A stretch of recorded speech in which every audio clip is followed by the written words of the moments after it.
I'm going to introduce myself by reading from the opening of my latest book. I've authored 7 books.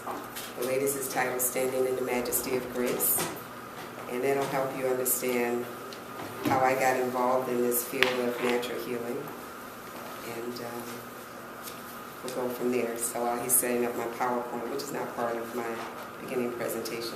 So this is from my introduction, and my introduction is called In the Beginning. And it's simply called A Closer Walk with God. Sometimes we turn to God when our foundations are shaking, only to find out that it is God who is shaking them. Sometimes we turn to God when our foundations are shaking, only to find out that it is God who is shaking them. In January 1977, I went to my OBGYN for my biannual checkup, my biannual pap smear, and the test results came back with irregular cells. That was January. So when I went back in July, it was beginning stages of cervical cancer. So then it starts here. In July 77, I was diagnosed with beginning stages of cervical cancer. There I was, saved, sanctified, and full of cancer. I couldn't understand how such a thing could happen to me. I was in church 6 or 7 days a week doing all of what I thought were the right things. How did this happen to me? I remember begging for my life to change. If somehow I could win favor with God, maybe all my problems would disappear. As I begged for God's mercy, I realized how undeserving I felt. The shame and guilt were overwhelming. It seemed God was punishing me for some reason that was completely foreign to me. At one point, I believed my world was coming to an end. The agony and torture from the echoing thought of living with, then dying from cancer became unbearable. That afternoon, I decided to end my miserable life by taking a bottle of antidepressants and half a bottle of sleeping pills. My 3-year-old son and my father found me and rushed me to Providence Hospital. As the doctor struggled to bring me back, I remember a still small voice within saying, "When you become more loving and accepting of yourself, breaking free from self-destructive tendencies and thoughts and habits becomes a natural step." That day, the part of me that wanted to give up, the part of me that wanted to die did, and a new me was born. In Michigan, suicide or suicide attempt is illegal, and therapy is recommended. So I began therapy. Therapy became a huge crutch. I was still seeking approval and acceptance from someone or something outside of myself. Inwardly, I hoped that someone could care more about me than I cared about myself and would rescue me or convince me that I was okay, that God had forgiven me or would forgive me, and that somehow magically I would just get better. The truth was that where the psychiatrists were concerned, I was just another number. 3 psychiatrists later, I realized that if I was going to get better, I would have to assume a greater responsibility for my own well-being. What therapy did that was rewarding was introduce me to the power of my mind. Beyond the weekly sessions with the therapist, I needed to learn how to monitor and manage my own mind. Additionally, I needed to learn how to take care of my physical well-being. I needed to learn how to eat to live. I was in church, but church wasn't in me. Spiritually, I felt distant and disconnected from God.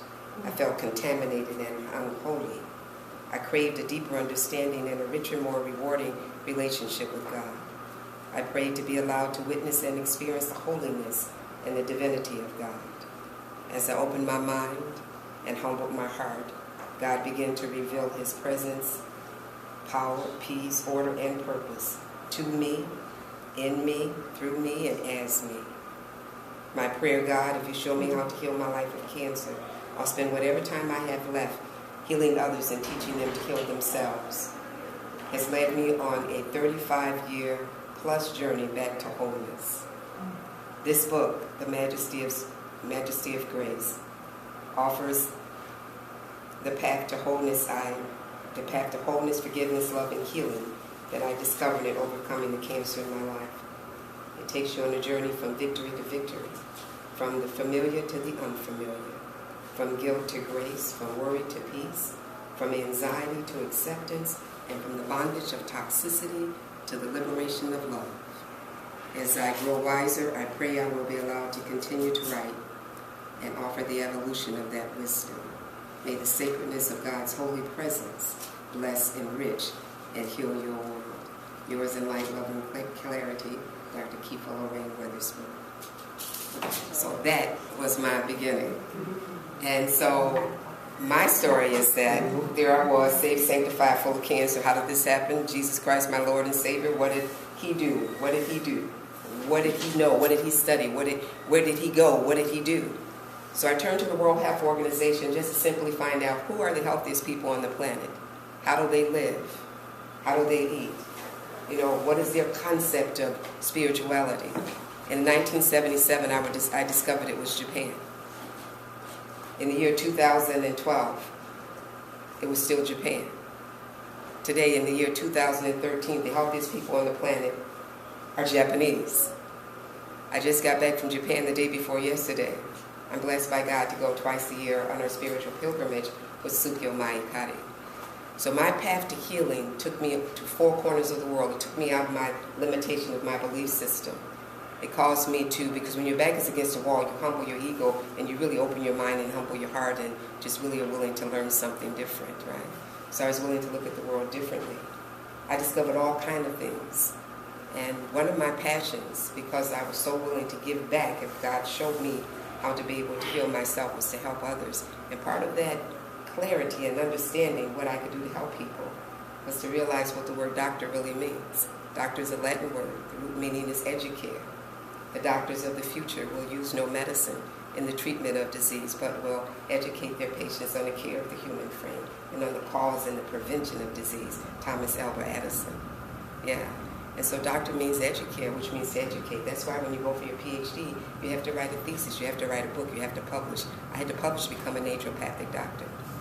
And part of that whole concept of being a doctor is our willingness to educate.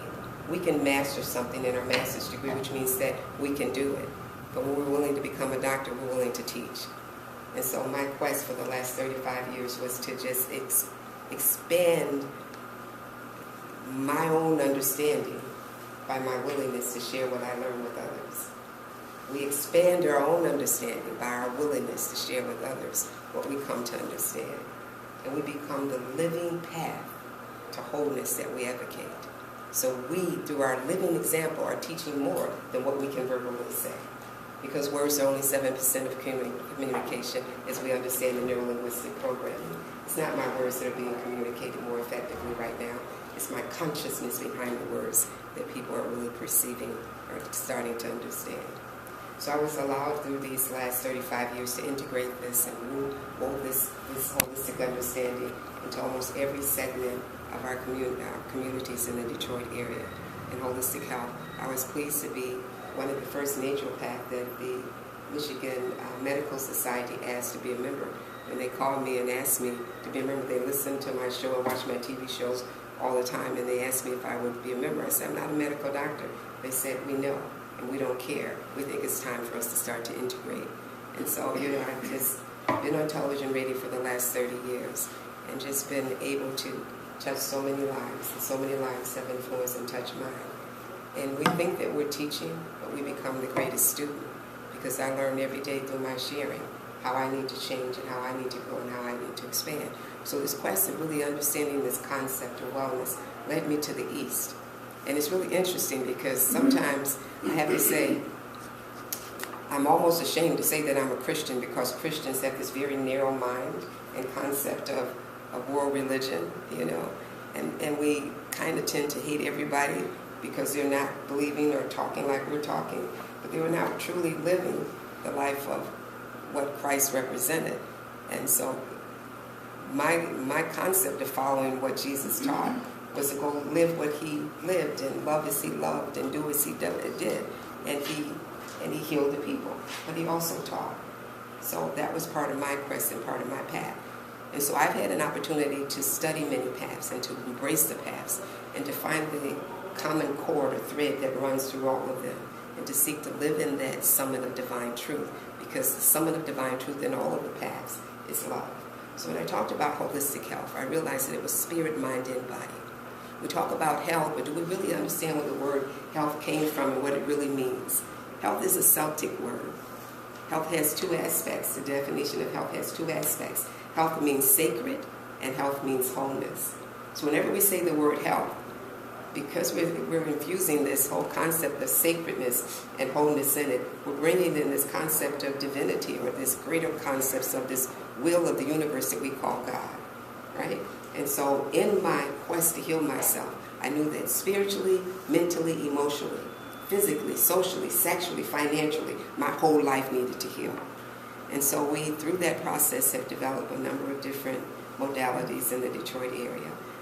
Recently, we bought a learning and wellness center. I've been leasing places all over the city, trying to find a place big enough.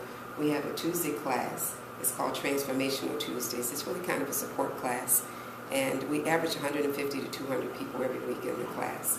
And so we started off with like 500, so I was winning this theater. And we had the theater that seat 496. The first class that we did there, we had 200 overflow in the basement.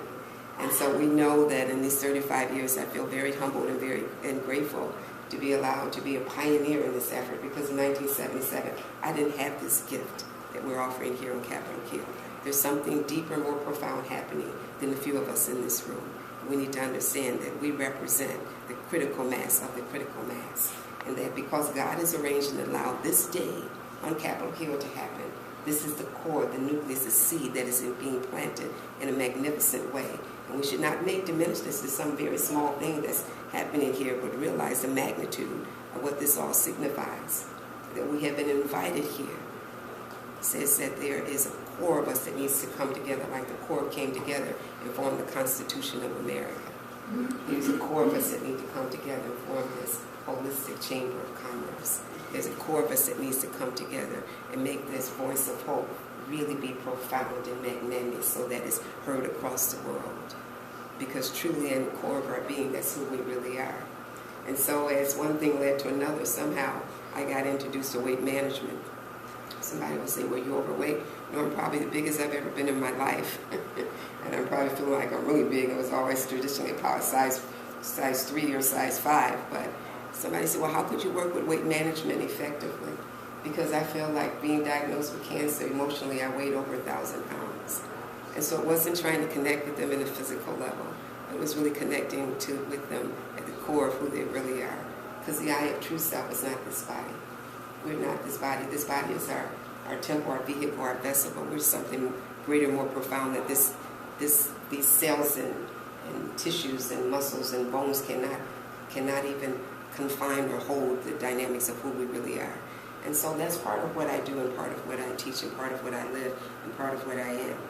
And so we started working with weight management, and in my quest to learn how to take care of myself, I discovered that the body is a manifestation of the earth.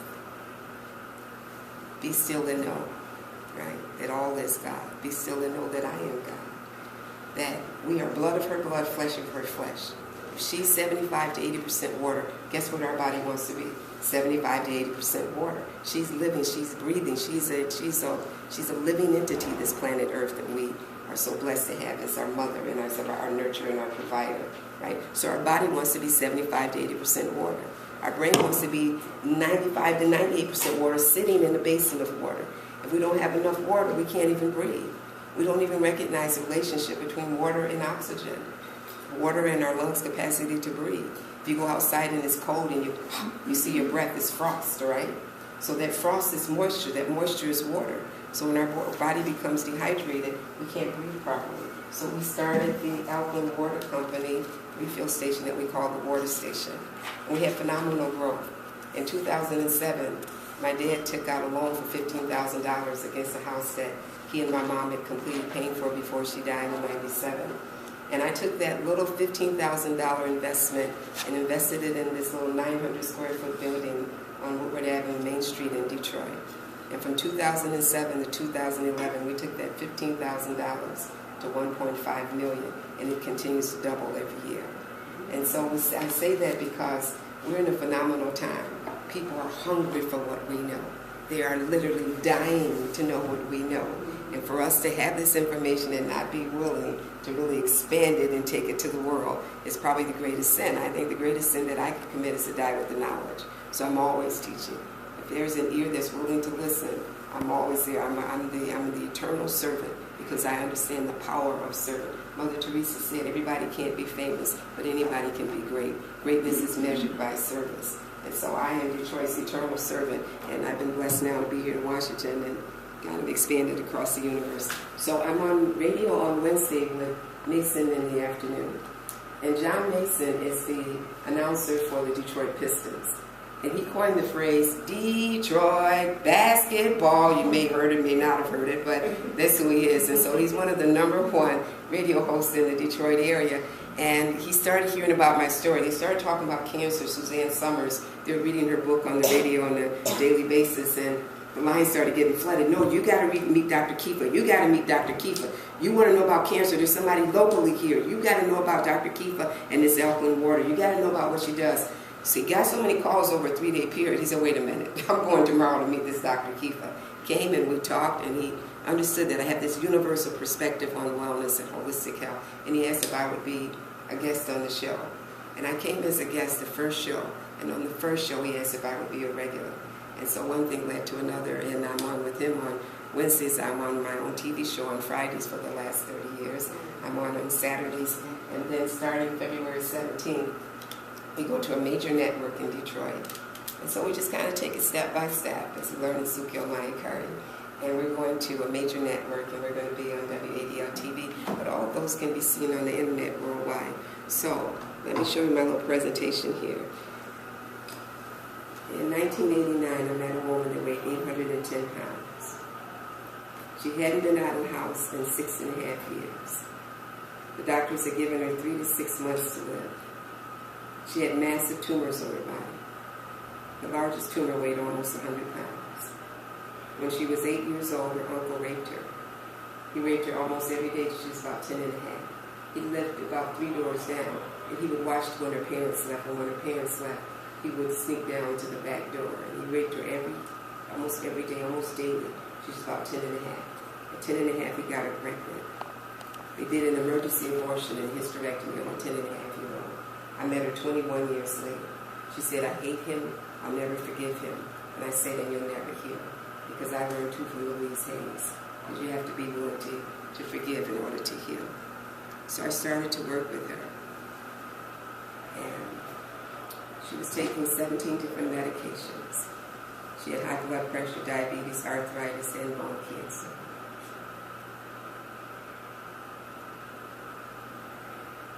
And these are these massive tumors. This is a little bit gross, but I need to show her. She allowed me to take the pictures because she thought it may help. This is her at 810 pounds. The tumor on the left there weighed almost 100 pounds. You can see the picture on the right. When I started working with her, it started to, see how they started to set, she's starting to lose weight. Right? She was in a queen-size bed when I met her, and you couldn't see the bed. She literally covered the bed when she laid down. That large tumor was so heavy. She had a hammock. When she sat down, she rested the tumor on the hammock. There's a tumor behind the big tumor on this side here that weighs about 65, and then there's one on her left leg that weighs about 35 pounds. This is her 300 pounds lighter. She lost a total of 485 pounds, and I don't believe in diets. I don't believe in diets. I don't think that is something that you go on, something that you do to get rid of cancer, to get rid of diabetes. Health is not an event, it's a lifestyle. It's not an event, it's how we live every day. It's who we are in our heart, how we live every day. So, how do you get 810-pound woman with tumors that weigh up to 100 pounds, who hasn't been out of the house in 6.5 years, out of the house, working out daily on a plant-based diet to lose 485 pounds? I'm going to tell you what we did. We were on virtually every talk show in the Detroit area.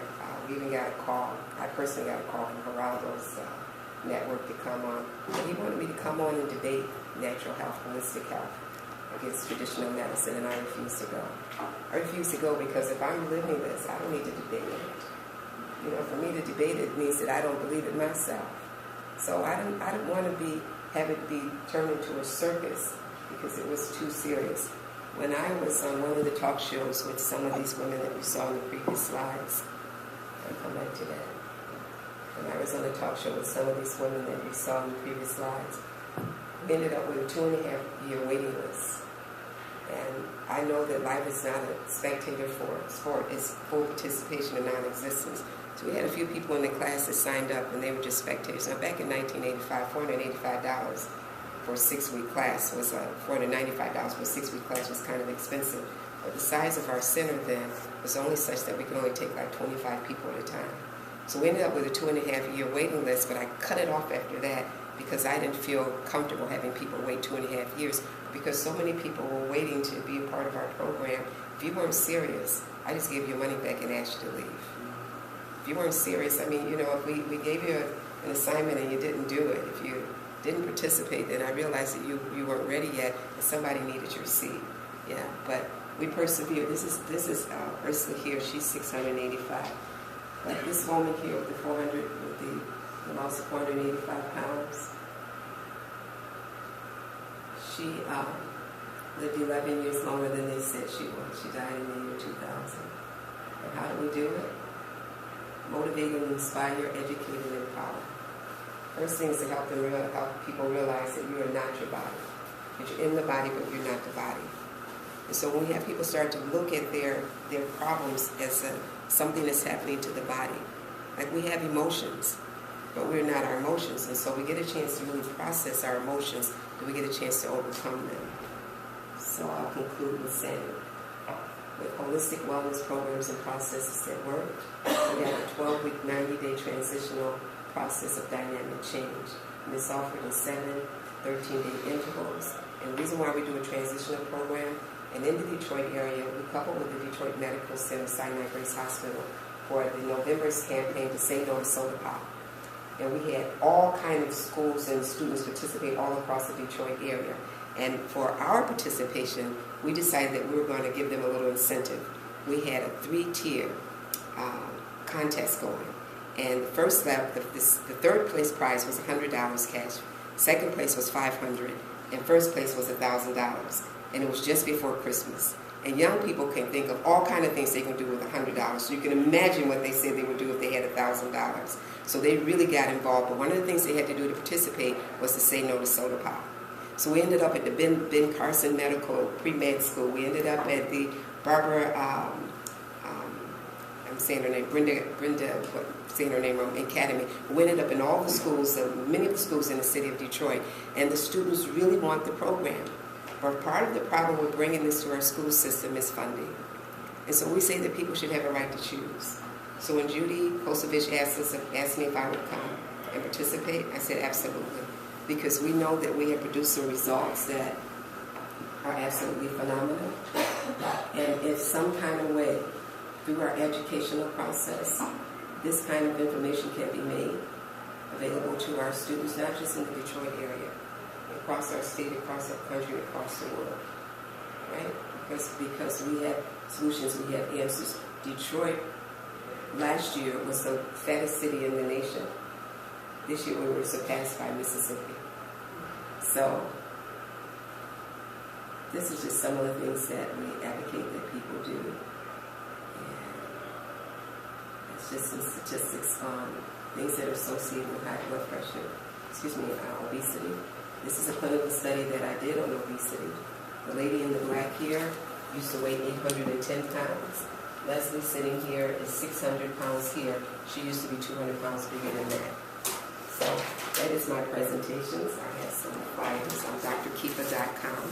I'd love to talk to all of you and get a chance to interview you. I'd love for us to put together a holistic cruise and have our presentations and our expertise made available to people across the country. So I'm here to serve and do whatever I can. I want to say God bless you.